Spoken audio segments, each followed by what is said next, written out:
અનેક વખત આપણી સાથે એવું બનતું હોય છે કે રેલવે ટિકિટ આપણે બુક કરીએ એના પછી જ આપણે એવો વિચાર આવે કે અરે યાર આ તો બુક નથી કરવાની, કાં તો મારે મોડું જવાનું હતું, કાં તો થોડુંક વહેલું જવાનું હતું, કાં તો જ્યાં જવાનું હતું ત્યાંનો સમય જ ચૂકાઈ ગયો છે. હવે આવા કેસની અંદર તમે શું કરશો? તો કે તમારી પોતાની ટ્રેનની ટિકિટ કેન્સલ કરી નાખશો ને અમુક ટકા ચાર્જ આપીને બાકીના પૈસા રિફંડ. પરંતુ હવે તમારે આ ઘાટાના સોદા નહીં કરવા પડે, કારણ કે ફાયદાની વાત એવી સામે આવી છે કે તમે ટ્રેનની ટિકિટ હવે કેન્સલ નહીં પરંતુ કોકને ટ્રાન્સફર પણ કરી શકો છો. હવે આ કઈ રીતના થશે, તેના માટેની શરતો શું છે અને કોણ આ જે સેવા નવી ચાલુ થવાની છે તેનો લાભ લઈ શકશે, તમામ વાત કરીશ આજના આ વિડીયોની અંદર. નમસ્કાર, ગુજરાત તક સાથે હું છું કશ્યપ. હવે આ ટ્રેનની ટિકિટ જો તમારે કોઈને પણ ટ્રાન્સફર કરવી છે તો તમે એમને તો કોઈને પણ ટ્રાન્સફર નહીં જ કરી શકો, કારણ કે એના માટે અમુક શરતો છે. હવે આ શરતો શું છે તો કે 24 કલાક પહેલાં તમારે ટિકિટ વિન્ડો ઉપર જવાનું રહેશે, ત્યાં તમારે એક ફોર્મ ભરવાનું રહેશે, જેના નામે તમારે ટ્રાન્સફર કરવાનું છે તેનું ફોટો આઈડી પ્રૂફ એ આપી અને તેને સાથે રાખી અને તમારે ત્યાં એક ટ્રાન્સફરનું ફોર્મ ભરવું પડશે.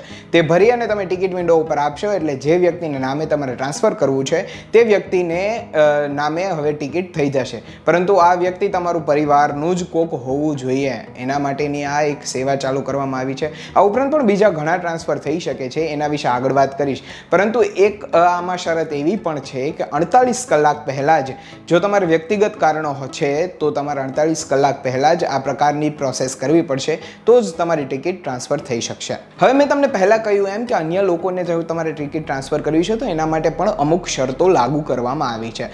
હવે કયા કયા કેસની અંદર તમારી ટિકિટ ટ્રાન્સફર થઈ શકશે? તો સૌથી પહેલી વાત તો એ જ આવે છે કે આ કેટલી વખત થશે? તો માત્ર એક જ વખત આ પ્રોસેસ તમે કરી શકશો.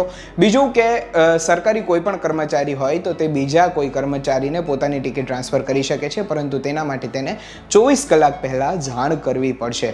કોઈ વિદ્યાર્થી છે તો તે કોઈ અન્ય પોતાના જ જે શૈક્ષણિક સંસ્થા છે તેના જ વિદ્યાર્થીને પોતાની ટિકિટ ટ્રાન્સફર કરી શકશે, જેના માટે થઈ અને તેને પ્રિન્સિપાલની લેખિત અરજી દેવી જરૂરી છે. તેના માટે 48 કલાક પહેલાં જાણ કરવી પડશે. એ ઉપરાંત એનસીસીનો કોઈ પણ કડેટ હોય તો તે પોતાના જ બીજા એનસીસીના કડેટને પોતાની ટિકિટ ટ્રાન્સફર કરી શકે છે, જે માટે પણ 48 કલાક પહેલાં કે 24 કલાક પહેલાં પોતાના હેડની પરમિશન લેવી પડશે. પરિવારજનોને પણ તમે પોતાની ટિકિટ ટ્રાન્સફર કરી શકો છો, પરંતુ જે પ્રમાણે મેં કહ્યું કે 48 કલાક પહેલાં જ તમારે આ ટ્રેનની ટિકિટ ટ્રાન્સફર કરવા માટેની અરજી ટિકિટ વિન્ડો ઉપર આપવી પડશે. આ તમામ વાતને લઈ અને અમુક શરતો લાગુ કરવામાં આવી છે. આ ઉપરાંત તમે જો ગ્રુપમાં ટિકિટ લીધી છે તો ગ્રુપની સંખ્યા 10% જેટલી હશે તો જ તમારી ટિકિટ ટ્રાન્સફર થઈ શકશે અને સામે પક્ષે જઈ શકશે. હવે આશા રાખું છું કે આ વિડીયોમાં જે પ્રમાણે માહિતી આવી છે તેનાથી તમને લાભ તો થશે જ અને તમે ટ્રેનની ટિકિટ કેન્સલ કરતા અટકાવી દેશો. હવે જો તમારે કેન્સલ કરવી જ છે અને રિફંડ જ જોઈએ છે તો રિફંડ માટેની અમુક પ્રોસેસ છે અને તમને કઈ રીતના તમામ રિફંડ મળી શકે છે તેના માટે પણ મેં એક વિડીયો બનાવેલો છે, જે હું એન્ડમાં આપી જ દેવાનો છું. એની લિંક પણ તમને એન્ડ છેક સુધી જોજો તો તમને ત્યાં પણ વિડીયો મળી જશે. અને આ વિડીયો તમને કેવો લાગ્યો એ મને કોમેન્ટ કરીને ચોક્કસથી જણાવજો ને લાઇક, શેર, સબસ્ક્રાઇબ કરવાનું ભૂલતા નહીં. મને આપશો રજા. નમસ્કાર.